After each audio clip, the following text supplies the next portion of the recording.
Imagine you're the loneliest soul on Earth haunted by war, hiding in silence, staring at stars that never answer back. Now picture this, one night, the sky doesn't just whisper, it screams. A ship crashes, a stranger steps out, and she's not human. She's from a world beyond ours, with eyes like galaxies and a voice that feels like peace you've forgotten existed. This isn't just a story about aliens or spaceships falling from the heavens, it's about what happens when two beings, from opposite ends of the universe, find something deeper than words, a bond. A connection that defies logic, distance, and even species. I'm Jacob Stone, an ex-soldier who thought solitude was my only refuge until Sylva crashed into my life. Stay with us until the end, because the stars might not be as empty as they seem. And once you hear her voice, you might never forget it. My name is Jacob Stone. Ex-military. 42 years old, though my body feels older, each scar a timestamp, each ache a reminder of wars I can't unsee. I've watched men die beside me, their blood seeping into desert sand or mountain snow, depending on the battlefield. I've heard cities scream under artillery fire, buildings folding into rubble like paper houses in a storm. After my last tour, I walked away not out of courage, but exhaustion. The kind that hollows you out and leaves nothing but echoes. I bought a cabin on a mountain in Montana, 1,000 miles from the nearest highway, where the stars burned brighter than the ghosts I carried. The wind howled through the pines, louder than any human voice, and that was the point. Up here, I controlled the silence. Nothing moved unless I allowed it. No letters came. No phone rang. Just me, the cold, and the vast, unjudging sky. The cabin was rough-hewn logs weathered gray, a porch that creaked under my weight, a wood stove that smoked if you didn't coax it right. Inside, it was bare, a cot with a thin wool blanket, a table scarred from years of use, a shelf of worn novels I'd stopped reading, and a tin box of medals I never opened. A single photo hung on the wall, my parents, smiling in a faded Polaroid, taken before I knew what loss tasted like. Nights were my sanctuary. I'd sit on the porch with a chipped mug of black coffee, the steam curling into the frigid air, and watch the stars. They didn't ask why I'd stopped writing home or why I'd let my old life rot in the past. They just hung there, steady and distant, a map I could never follow. But one night, the silence shattered. It began as a hum, low, unnatural, like the earth itself was stirring awake. Not wind. Not thunder. My mug rattled on the railing, coffee sloshing over the edge. The walls trembled, dust sifting from the rafters onto the floorboards. Then the lights flickered once, twice and died, plunging the cabin into a black so thick I felt it press against my skin. A pulse came next, a flicker of blue light slicing through the pines, sharp and alien. Then a crash, deep and violent, echoing through the valley like a god slamming a fist into the earth. I'd heard war bombs, gunfire, collapsing steel. This was none of those. This was something else. I grabbed my service handgun, a Beretta M9, its grip worn smooth from years of sweat and blood. My flashlight to a heavy Maulite, the kind that doubled as a club in a pinch. I stepped onto the porch, the cold biting through my jacket, my breath clouding in the still air. The forest had gone dead. No crickets chirped. No owls called. Just that blue glow pulsing faintly ahead, like a heartbeat bleeding through the trees. I followed it. The ground crunched under my boots, frost and pine needles snapping in the quiet. The air thickened with a sharp, metallic tang like ozone after a lightning strike, but cleaner, too precise. The glow intensified as I pushed through the trees, branches clawing at my sleeves. Then I saw it. Half buried in a crater of scorched earth was something that didn't belong. sleek, seamless. No wings, no rivets, no sign of human hands. Its surface shimmered like oil on water, blues, silvers, purples shifting as if alive, reflecting the starlight in patterns that hurt to look at too long. It wasn't a plane. It wasn't a satellite. It was wrong. I raised the Beretta, steadying my breath the way I'd been trained: slow in, slow out. Assess. Neutralize. Report. But this wasn't a battlefield I could map. A hiss pierced the silence. Steam curled from a hatch, sliding along the ground like it was heavier than air, pooling in the dirt. The hatch opened with a low groan, and a figure emerged. Tall. Slender. Moving like liquid thought. I decided it was as she stepped down with a grace that mocked gravity, her bare feet barely denting the soil. Her skin shimmered like moonlight on frost, not quite silver, not quite pale, but alive with faint light. Her hair flowed like tendrils of luminescence, shifting faintly as if caught in an unseen breeze. Her eyes were violet deep, steady, lit from within, not glowing, but burning with something ancient. She looked at me, unblinking. "Do not fear," she said. "I mean no harm." Her voice was a melody, calm, resonant, like wind chimes in a storm. Not mechanical. Not human. It carried a peace I hadn't felt since before the wars, a stillness that sank into my bones. I didn't lower the gun. My finger hovered near the trigger, muscle memory screaming protocol. But I didn't shoot either. "Who are you?" I rasped, my voice rough from months of disuse. "I am called Sylva," she said. "My ship's graviton core destabilized. I need time to repair it." She didn't plead or threaten. She stated it, like gravity stating its pull, her violet eyes locked on mine. I should have called someone: the Army, NASA, Homeland Security. I'd been drilled for this: unknown threats, containment, chain of command. But under that star-soaked sky, her presence hit me like a wave: not fear, but something deeper. Something I'd been chasing up here for years. Stillness. "Follow me," I said, lowering the gun just enough to signal truce. She nodded once, a slight tilt of her head, and walked behind me. Her bare feet made no sound on the frost-crusted ground, as if Earth's rules bent around her. The cabin's lights flickered back on as we stepped inside, weak and unsteady, casting long shadows across the walls. I tossed her a blanket wool, frayed at the edges, not because she seemed cold, but because it felt human, a gesture I could understand. She sat by the fireplace, the flames painting her silver skin in hues of gold and amber. She tilted her head, staring into the fire like it was a puzzle she couldn't solve. I leaned against the wall, the Beretta still in hand, watching her. She didn't fidget. Didn't speak. Just sat, her presence filling the room like a quiet tide. "Your planet is loud," she said at last, her voice soft as falling snow. "And sad. You carry much pain." I nodded, the words slicing deeper than I'd admit.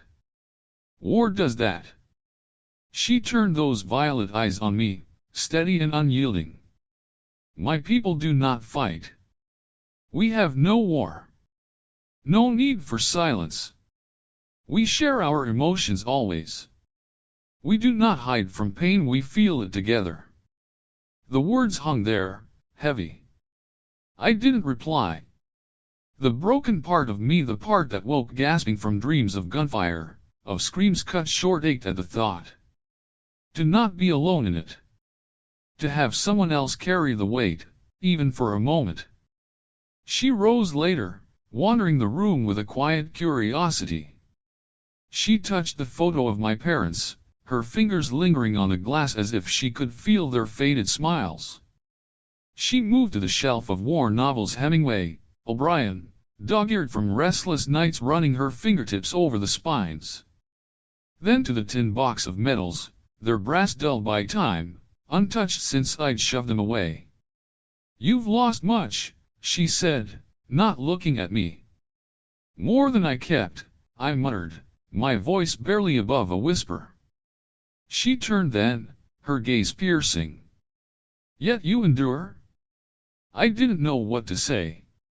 Endurance wasn't a choice, it was survival, a habit I couldn't shake. That night, I lay on my cot, the gun beside me on the floor. I didn't grip it.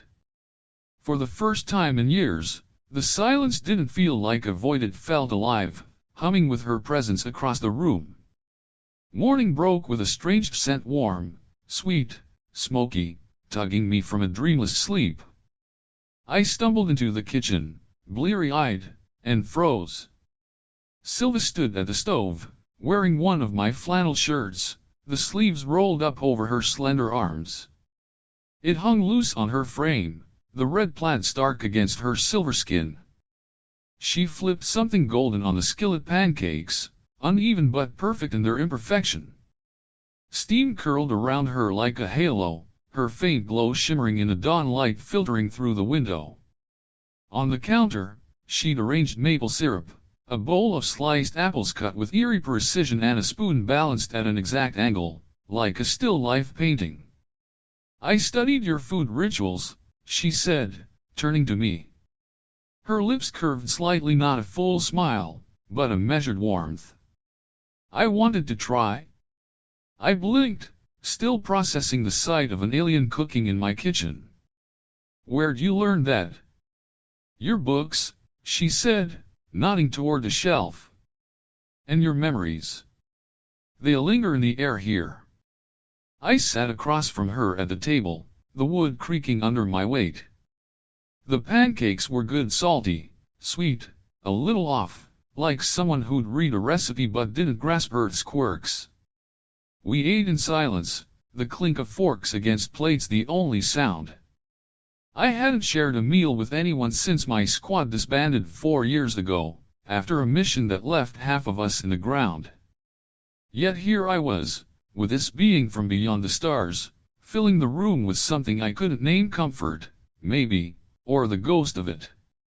Later, I found her in the garage. I dragged an old tarp aside to give her space, and she'd moved pieces of her ship inside metal that shimmered like starlight, cables that pulsed like veins, tools that floated midair, turning slowly without strings or motors. Her hands glowed softly, sparks dancing between her fingers as she touched the hull. It hummed in response, a low, living sound that vibrated through the floorboards. "You're not just fixing it, are you?" I asked, leaning in the doorway, arms crossed. She paused, her eyes still on her work, then looked up slowly. "No. I'm also learning about you." "Why?" My voice was quieter now, drawn out despite myself. She tilted her head, the soft light from her hands reflecting in her silver skin. "Because your emotions speak louder than your words. Even in silence, they echo around you." I stepped closer, the air between us thick with static. "What do they say?" She studied me, her violet eyes narrowing slightly. "That you're trying to heal. That you've built walls not to keep others out, but to hold yourself together." The truth of it hit me like a punch to the gut. I had no reply, just the weight of her gaze, seeing me in ways no one ever had, not even the shrinks the army sent me to after my discharge. Days blurred into a strange rhythm. Sylva worked on her ship in the garage, her presence a quiet hum in the background of my life. I chopped wood, boiled coffee, watched the sky, but now, I wasn't alone in it. She'd sit with me on the porch some evenings, staring at the stars like they were old friends whispering secrets. One afternoon, I found her in the living room, holding a small wooden box I'd forgotten I owned. It was buried under a pile of junk, a gift from my sister, Emily, before she stopped speaking to me. Before I stopped calling her back. The box was carved with a crude star pattern, a relic from a time when I still believed in family. Sylva opened it, revealing a handful of letters unopened, yellowed, postmarked from years ago. Emily's handwriting stared up at me, a plea I'd ignored. "You don't read them," Sylva said, her voice gentle but probing. "No," I said, sharper than I meant. "They are from someone I let down." She closed the box, setting it back with care. "Your pain is not just from war. It's from what you've locked away." I turned away, my jaw tight. "You don't get to judge that." "I don't judge," she said, stepping closer. "I feel it. Your grief is a thread woven into you. It pulls at me too." I faced her, anger flaring. "What do you want from me, Sylva? To fix me? To drag me into your world?" She didn't flinch. "I want nothing. I only see what is." The fight drained out of me as quickly as it came. I sank onto the cot, rubbing my face with my hands. "I don't know how to let it go," I admitted, the words tasting like ash. "The war. Emily. Any of it." She sat beside me, not touching, just there. "You don't have to let it go. You only have to let it be felt." Her words lingered, heavy and true. That night, I opened one of Emily's letters for the first time in years. "Jake, I miss you. I don't know why you've gone quiet, but I'm still here." The ink blurred as my eyes stung, and Sylva's presence beside me felt like an anchor in a storm I'd buried. One evening, we climbed the ridge behind the cabin. The trail was steep, the air sharp with pine and dew. Above, the stars blazed closer than usual. It seemed like they were leaning in to listen. Sylva walked ahead, barefoot as always, her steps silent on the mossy ground. When we reached the top, she sat on the grass, and I lowered myself beside her. The valley stretched below, dark and quiet, my cabin a faint ember in the trees. For a long time, neither of us spoke. The wind rustled the pines, carrying the faint scent of coming rain. "Among my people," she said at last, her voice barely above a whisper, "there's a phenomenon called khe'varin." The word hung in the air like a note plucked from an unseen string. "It means when two souls share the same frequency," she continued.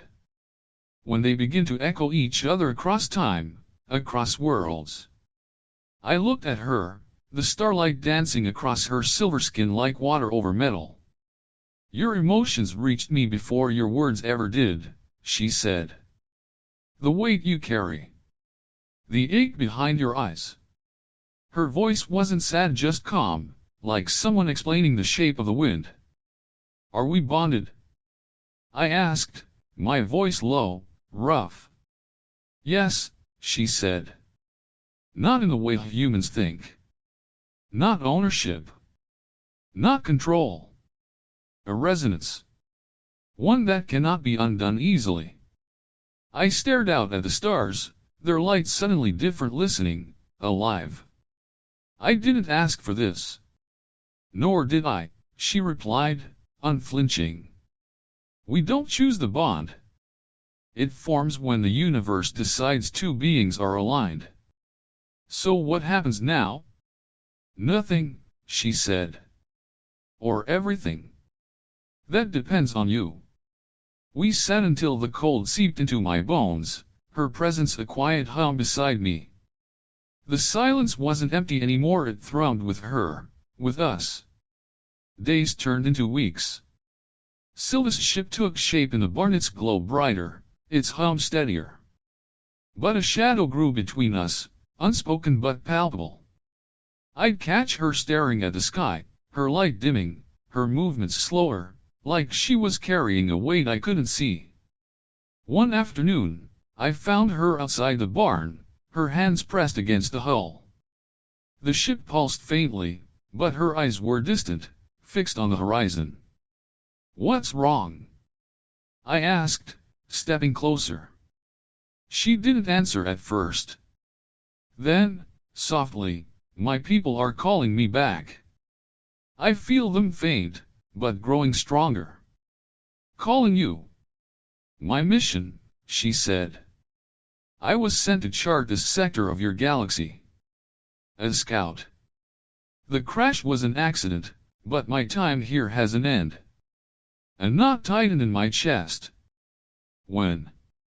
"Soon," she said. "The ship will be ready by tomorrow night." I looked at the barn, the glowing vessel inside. "And then you're gone?" "Yes." She paused, her violet eyes meeting mine. "Unless you choose otherwise." The words hung there, sharp and heavy. That night, she stood beneath the hatch, the barn alive with the ship's soft light. "It's ready," she said, her voice final. "You're leaving," I said, not a question. "Yes." "My people wait. My mission is complete." "What about the bond?" "It will remain," she said, then hesitated. "But I can sever it, if you want." "What happens then?" "You'll forget me." "Not fully, like a dream." "It will hurt, then stop." "And if I don't want to forget?" Her eyes locked on mine, deep and searching. "Then you must come with me." The barn fell silent, the words settling like dust. I stared at the ship, alien, alive, a doorway to a life I couldn't fathom. Leaving Earth? The cabin. The woods. Emily's letters. "I'm human," I said. "I wouldn't survive out there." "We can adapt you," she said softly. "Your biology is flexible. But I cannot promise safety, only connection." "Why me?" I pressed, my voice cracking. "Out of everyone, why me?" Her voice trembled, just slightly. "When I crashed, the first thing I felt wasn't fear. It was you. Your stillness. It was the first peace I've known beyond my world." Something tightened in my throat. She turned to the ship, her hand on its hull, the glow flaring under her touch. "You don't have to decide now," she said. "I leave at first light. And if I'm not there, the bond will fade. Slowly. Gently." She stepped inside, the ship dimming. I stood alone beneath the rafters, the scent of hay and static thick around me, the choice clawing at my chest. I didn't sleep. The cabin felt too small, the walls pressing in as the hours ticked toward dawn. I paced the porch, the cold biting my hands, the stars glaring down like they knew something I didn't. I thought of Emily, her letters still scattered on the table, unread except for that one. I'd abandoned her, my last tether to the world below this mountain. Could I abandon Earth too? I thought of the wars, the faces of men I'd lost, their names etched in my mind like gravestones. I'd come here to escape them, to bury the guilt in silence.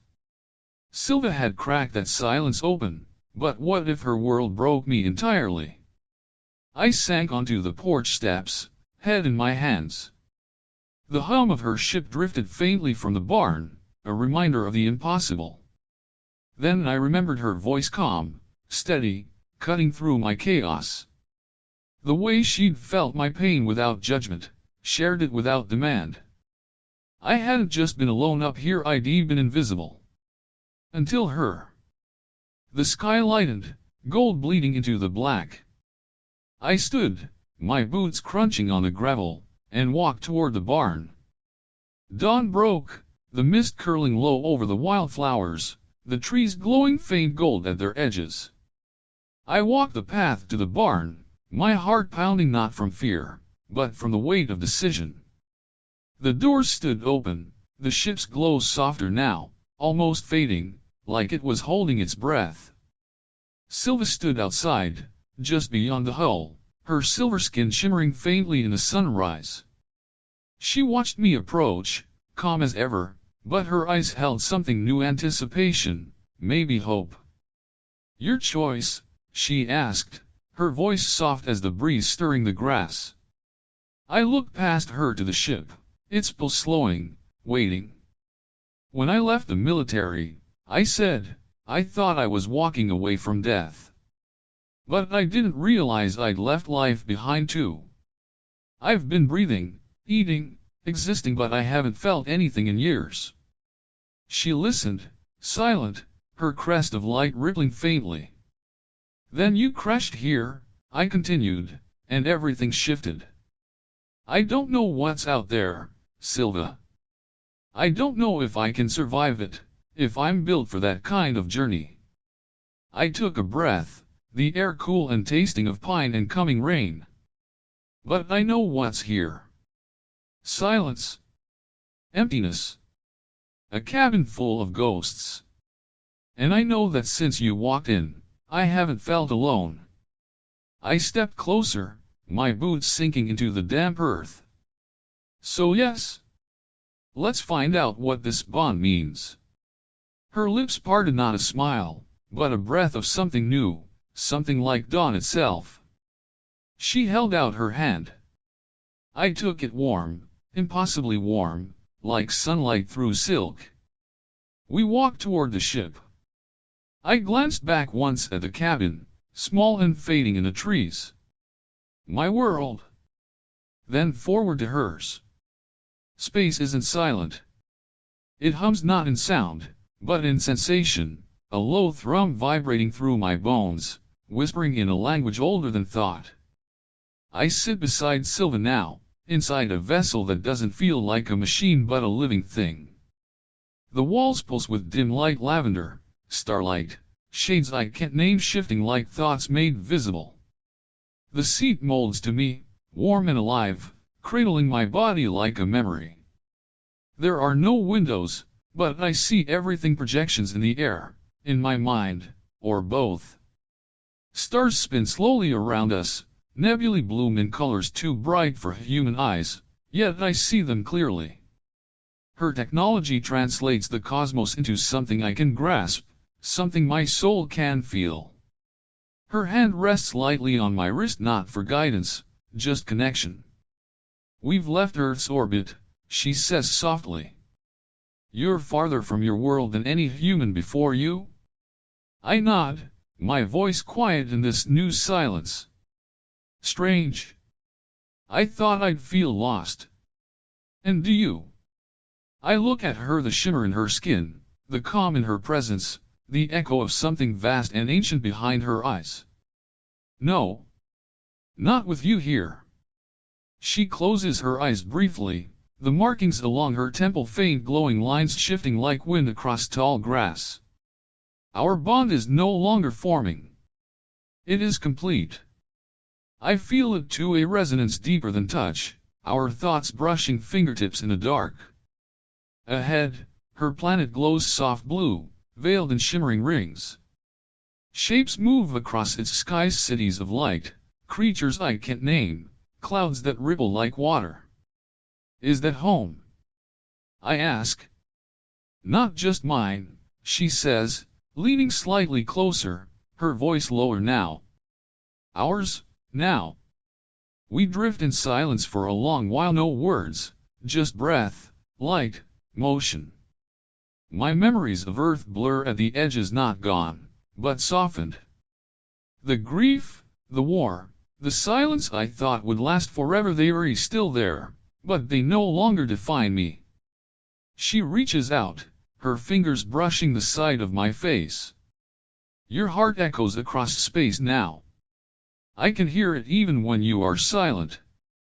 "And yours," I reply, my eyes on hers, "is the only song I want to follow." Outside, the stars keep moving. But we are still bound not by time, not by distance, but by something deeper. We are no longer strangers. No longer broken pieces. We are part of a new constellation now, two lights, drifting together through the unknown. And there we are drifting among the stars, two lights bound by something no one can explain. I left my cabin, my mountain, my earth behind for a blue world shimmering with rings and secrets. Sylva didn't just offer me a way out, she offered me understanding, a resonance that echoes across space itself. But here's the thing, this isn't just my story. It's about the choices we make in the quiet, the kind of love that doesn't need permission, the kind of loneliness even the stars can't escape unless they collide. So, what would you do? If someone or something from beyond our world offered not answers, but connection, would you follow? Could a bond like this ever happen? Tell me in the comments, I read every single one. Because on this channel, the truth might be out there, but the real question is, what's already here, waiting in the silence?